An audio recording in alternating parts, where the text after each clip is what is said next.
Photo ಐತಲ್ಲ, video ಮಾಡ್ತೇನೆ.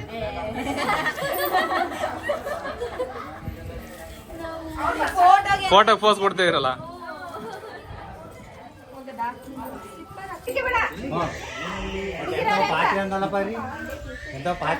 ಪಾತ್ರೆ ಕುಡಿ ಅಂದ್ರೆ ಅವರು ಸುಡ್ಕೇಸ್ ಇಟ್ರಲ್ಲ, ಮುಗ್ದೋತು.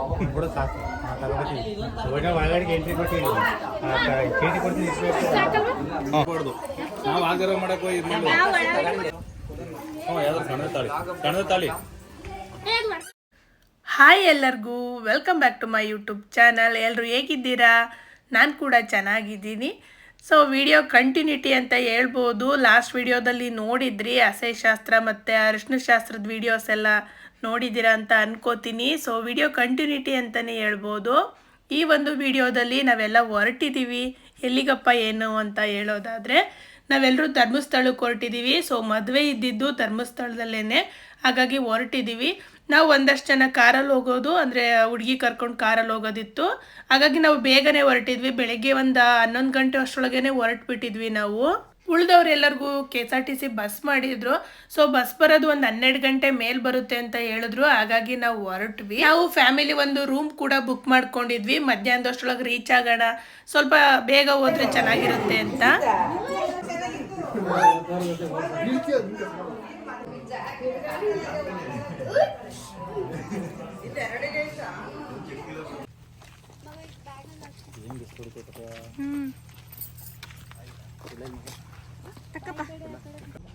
ಇದಾವೆ ಗಾಡಿಲೆಲ್ಲ ಇಟ್ಟಿದ್ದೀನಿ.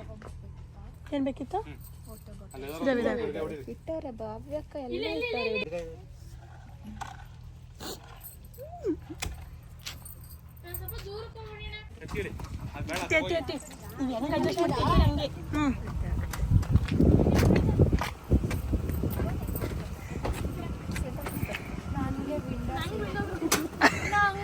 ಹೆಂಗ್ ಗೊತ್ತಾ, ಅರ್ಧ ಗಂಟೆ ಟೈಮಿಂಗ್ಸು. ಬೇಡ, ಚೆನ್ನಾಗಿ ಬಂದಿದೆ ಅಲ್ಲ. ಈಗ ಬರ್ತಿದ್ದಾರಾ? Hi guys. ನೋಡು ಮೆಹಂದಿ, ನೋಡು ಅಂದ್ರೆ ನಂದು ಡಾರ್ಕ್ ಕಾಣಿಸ್ತಿದೆ. ಅದೇ ಲವ್ ಜಾಸ್ತಿ ಅಲ್ಲ, ಅದಕ್ಕೆ ನಾನು ಕಾಣ್ತಲ್ವಾ? ಕಾಣ್ತಾ ಬಿಡು. ಹಿಡ್ದ ಮೆಹಂದಿಯಾ ಹಾಕೊಳ್ಳೋದಿಂಪ. ಅಲ್ಲಿ ಯಾರ್ದು ಬರಲ್ಲ. ಬಂದೆ ಬರಲ್ಲ, ಯಾಕಂದ್ರೆ ಅದು ಹಂಗೇನೆ. ಧರ್ಮಸ್ಥಳಕ್ಕೆ ಹೋಗುವಾಗ ಒಂದು ಸ್ವಲ್ಪ ದೂರ ಅಂತೂ ಏನು ರೋಡು ಚೆನ್ನಾಗೆ ಹಾಳಾಗಿದೆ ಅಂತ ಹೇಳ್ಬೋದು. ಅಳ್ಳಾಡಿ ಹೋಗ್ತೀವಿ ಗಾಡಿ ಒಳಗೆ ಹೋಗೋ ಅಷ್ಟರೊಳಗೆ. ಏನಾದರೂ ಹೊಟ್ಟೆ ಕಳ್ಳೆ ನೋವು ಬಂದ್ಬಿಡುತ್ತೆ ಅಂತ ಹೇಳ್ಬೋದು. ಸುಮಾರು ದೂರ ಆ ಥರ ಗುಂಡಿಗಳ ಥರನೇ ಇದೆ. ಅದೇನೋ ಮಾರ್ನಹಳ್ಳಿ ಅಂತ ಏನೋ ಹೇಳ್ತಾರೆ, ಅಲ್ಲಿವರೆಗೂ ಇದೆ ಅಂತ ಅನಿಸುತ್ತೆ. ಅರಿಯಿಲ್ಲ ಪಕ್ಕದಲ್ಲಿ ಕೇಳ್ಕೊಂಡು ಕರೆಕ್ಟಾಗಿ ಎಲ್ಲಿಂದ ಎಲ್ಲಿವರೆಗೂ ಹೇಳೋಣ ಅಂತ. ಅಂದರೆ ನನಗೆ ಅಷ್ಟು ಪರ್ಟಿಕ್ಯುಲರಾಗಿ ಪ್ಲೇಸು ಯಾವ ಪ್ಲೇಸಿಂದ ಯಾವ ಪ್ಲೇಸು ಅಂತ ನೆನಪಿಲ್ಲ. ಹಾಂ, ಈಗ ದಾಸಳಿ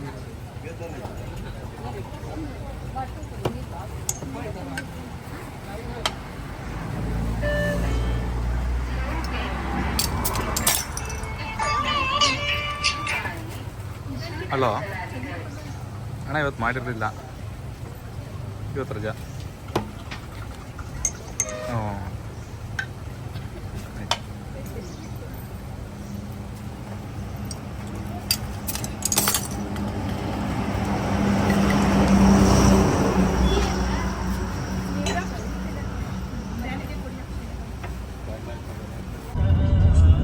ದೇವಸ್ಥಾನ ಅಲ್ಲ ಎಲ್ಲ ಪಾರ್ಕಿಂಗ್.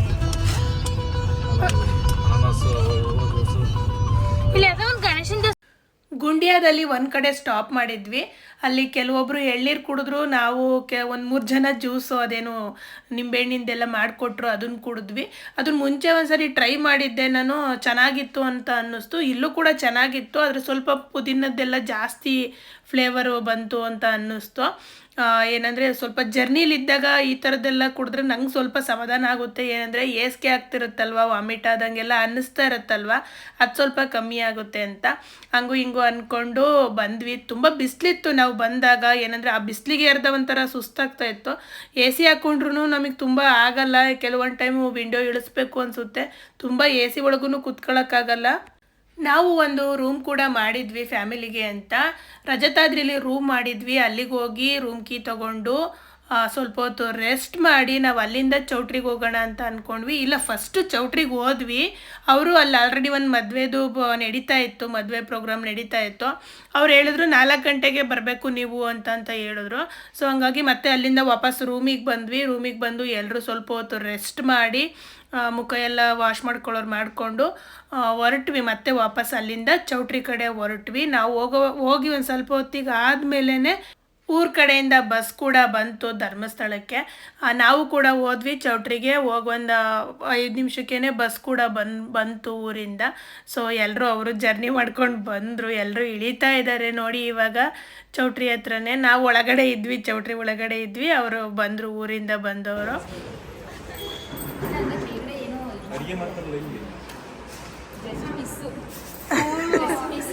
ಎಲ್ಲರೂ ಅಷ್ಟ ಬಿಡುವ.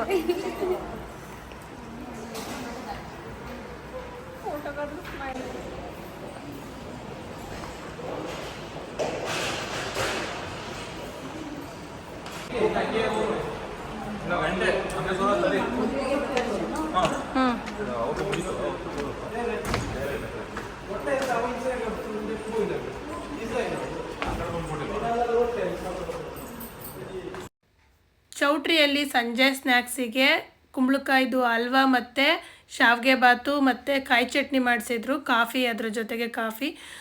ಏನಂತಂದರೆ ತುಂಬಾ ಚೆನ್ನಾಗಿತ್ತು. ನನಗೆ ಸಖತ್ ಇಷ್ಟ ಆಯಿತು ಶಾವಿಗೆ ಬಾತ್ ಮಾತ್ರ. ಕುಂಬಳಕಾಯಿ ಹಲ್ವಾ ಸ್ವಲ್ಪ ಸ್ವೀಟ್ ಜಾಸ್ತಿ ಇತ್ತು ಅಂತ ಅನ್ನಿಸ್ತು.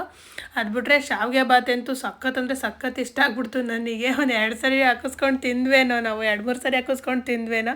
ಸ್ನ್ಯಾಕ್ಸ್ ಥರ ಅಲ್ಲ, ಅದನ್ನೇ ಒಳ್ಳೆ ಲಂಚ್ ಥರ, ಊಟದ ಥರ ತಿಂದ್ಬಿಟ್ರೆ ನಾನು ಅರಿಯಲ್ಲ. ತುಂಬಾ ಚೆನ್ನಾಗಿತ್ತು ಮಾತ್ರ ಟೇಸ್ಟು, ತುಂಬ ಚೆನ್ನಾಗಿ ಮಾಡಿದ್ರು.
ಸಂಜೆ ಗಂಡಿನ ಮನೆಯವರು ಚೌಟ್ರಿಗೆ ಬಂದಿದ್ದು. ಚೌಟ್ರಿ ಹೆಸರು ಪ್ರಣವ್ ಕನ್ವೆನ್ಷನ್ ಹಾಲ್ ಅಂತ. ಈ ಸ್ನಾನಘಟ್ಟ ಏನಿದೆ, ನೇತ್ರಾವತಿ ನದಿ ಇದೆಯಲ್ವ, ಅದರಿಂದ ಒಂದು 200 ಮೀಟ್ರ್ 300 ಮೀಟ್ರ್ ಅನಿಸುತ್ತೆ, ಅಷ್ಟೇ ಹತ್ರದಲ್ಲೇ ಇದೆ. ಅದು ಡೌನಲ್ಲೇ ಇದೆ. ಅದು ಮಾಡಿದ್ದು ಚೌಟ್ರಿ. ಇದು ನೈಟು ಗಂಡಿನ ಮನೆಯವರು ಬಂದಾಗ ಏನು ವೆಲ್ಕಮ್ ಮಾಡ್ತಾ ಇರೋವಂಥದ್ದು ಚೌಟ್ರಿ ಒಳಗೆ. ನಾನಂತೂ ಇಲ್ಲಿಂದ ಯಾವ ಡ್ರೆಸ್ಸಲ್ಲಿ ಹೋಗಿದ್ದೆ ಅದೇ ಡ್ರೆಸ್ಸಲ್ಲೇ ಇದ್ದೆ. ಯಾಕೆ ಅಂತ ಅಂದರೆ ನಾವು ಅಂದ್ಕೊಂಡಂಥ ವಾತಾವರಣ ಏನು ಸ್ವಲ್ಪ ಸೆಕೆ ಇರುತ್ತೆ ಅಂತ ಗೊತ್ತು ಆ ಕಡೆ ಎಲ್ಲ ಧರ್ಮಸ್ಥಳದಲ್ಲೆಲ್ಲ. ಆದರೆ ನಾವು ಅಂದ್ಕೊಂಡಿದ್ದಕ್ಕಿಂತ ಜಾಸ್ತಿನೇ ಸಿಕ್ಕಾಪಟ್ಟೆ ಶೆಕೆ, ಮುಖ ಎಲ್ಲ ಬೆವರ್ತಾ ಇತ್ತು. ಏನಂದರೆ ಅಯ್ಯೋ ಯಾವ ಡ್ರೆಸ್ಸು ಬೇಡ ಏನಪ್ಪ ಇದು ಇರೋದ್ರಲ್ಲೇ ಸಾಕು ಅಂತ ಅನ್ನಿಸ್ತಾ ಇತ್ತು. ಸೊ ನೋಡಿರ್ಬೋದು ನಮ್ಮ ಇವರೆಲ್ಲ ಆಂಟಿಯರೆಲ್ಲ ಎಷ್ಟು ಬೆವರ್ತಾ ಇದ್ದಾರೆ ಅಂತ. ಸಿಕ್ಕಾಪಟ್ಟೆ ಸುಸ್ತಾಗ್ತಿತ್ತು. ಕೊನೆಗೆ ರೆಡಿ ಆದ್ರಾಯ್ತು ಅಂತ ಅಂದ್ಕೊಂಡು ಸುಮ್ಮನಾದೆ ನಾನು. ಫೈನಲ್ ಆಗಿ ಡ್ರೆಸ್ಸೇ ಹಾಕ್ಕೊಂಡೆ. ಏನಂದರೆ ಸ್ಯಾರಿ ತೊಗೊಂಡೋಗಿದ್ದೆ, ನೈಟ್ ಹೊತ್ತು ಕೂಡ ಸ್ಯಾರಿ ಹಾಕಬೇಕು ಅಂತ.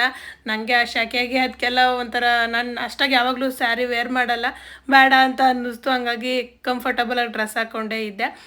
ಏನಂದರೆ ಇದು ಬೆಳಗ್ಗೆ ಪೂಜೆಗೆ ಎಲ್ಲದಕ್ಕೂ ತಂದಿದ್ರು. ಹಾಗೆಯೇ ನೈಟ್ ರಿಸೆಪ್ಷನ್ ಇತ್ತು. ಬೆಳಗ್ಗೆ ಏನು ರಿಸೆಪ್ಷನ್ ಇರಲಿಲ್ಲ, ಮುಹೂರ್ತ ಮುಗಿಸ್ಕೊಂಡು ಮತ್ತೆ ವಾಪಸ್ಸು ಹೊರಡೋದಿತ್ತು. ಹಾಗಾಗಿ ನೈಟ್ ರಿಸೆಪ್ಷನ್ ಇದ್ದಿದ್ದರಿಂದ ಏನು ಫ್ರೆಂಡ್ಸ್ ಎಲ್ಲ ಡ್ಯಾನ್ಸ್ ಎಲ್ಲ ಇತ್ತು. ತುಂಬಾ ಚೆನ್ನಾಗಿತ್ತು ಮಾತ್ರ. ಡ್ಯಾನ್ಸ್ ಸಖತ್ತಾಗೆ ಮಾಡಿದ್ರು. ಏನಂತಂದರೆ ಸಖತ್ ಖುಷಿ ಆದರು ಎಲ್ಲರೂ ಕೂಡ. ಡ್ಯಾನ್ಸ್ ಆಗಿರ್ಬೋದು, ಆವಾಗಿನ ಈವೆಂಟ್ ಎಲ್ಲ ಚೆನ್ನಾಗಿ ಆಯಿತು ಮಾತ್ರ. ಓಕೆ ಫ್ರೆಂಡ್ಸ್, ಈ ಒಂದು ವಿಡಿಯೋನ ಇಲ್ಲಿಗೆ ಮುಗಿಸ್ತಾ ಇದ್ದೀನಿ. ಯಾರಿಗೆಲ್ಲ ವಿಡಿಯೋ ಇಷ್ಟ ಆಯಿತು ಲೈಕ್ ಮಾಡಿ. ಥ್ಯಾಂಕ್ ಯು ಸೋ ಮಚ್ ಇಷ್ಟ ತನಕ ವಿಡಿಯೋ ನೋಡಿದ್ದಕ್ಕೆ. ಸಿಗೋಣ ನೆಕ್ಸ್ಟ್ ವಿಡಿಯೋದಲ್ಲಿ. ಬಾಯ್ ಬಾಯ್.